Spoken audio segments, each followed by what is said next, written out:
গ্রামের মানুষের যে এত নিয়মকানুন আছে তা আমি গ্রামে থাকা সত্ত্বেও জানতাম না। তো আসসালামু আলাইকুম, সবাই কেমন আছেন? আলহামদুলিল্লাহ, আমরা সবাই অনেক ভালো আছি। অনেকেই হয়তো জানেন যে আমি গত শুক্রবারে আমার মেয়ের মুখে ভাতের একটা ছোট্ট আয়োজন করেছিলাম।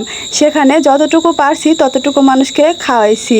তো সেখান থেকে আসার পরে আমি জানতে পারলাম যে এখানে নাকি একটা নিয়ম আছে। নিয়মটা হলো, আমি যাদেরকে দাওয়াত করে খাওয়াইছি তাদের মধ্যে একজনকে আমাকে নাকি দাওয়াত করে খাওয়াতে হবে। কি অদ্ভুত এক নিয়ম, তাই না? আমি কিন্তু আগে কখনোই জানতাম না যে এরকম নিয়ম আছে। তো নিয়ম অনুসারে আমি আমার এক আত্মীয়র বাড়িতে দাওয়াত খেতে চলে গেছি। তো ভাবি আমাদের জন্য খুব ভালো কিছু আয়োজন করেছে, কারণ আমি যে সবজি পছন্দ করি আমার ভাবি সেই সবজি রান্না করছে আমার জন্য। মাংস রান্না করছে মুরগির, সাথে ছিল সালাদ আর লেবু। এই সবজিটা কিন্তু অনেক সুস্বাদু একটা সবজি। সবজিটা খেতে কিন্তু অনেক মজা হয়েছে, মনে হচ্ছিল শুধু সবজি দিয়ে ভাতটা খেয়ে ফেলি, মাংসটা আর না নেই। তো কি করব, মাংস তো খেতে হবে যেহেতু আমাদের জন্য রান্না করেছে। তো আমি মুরগির পা পছন্দ করে দেখে আমার ভাবি কিন্তু আমার জন্য মুরগির পা রেখেছে। সব মিলিয়ে বলার মতো না।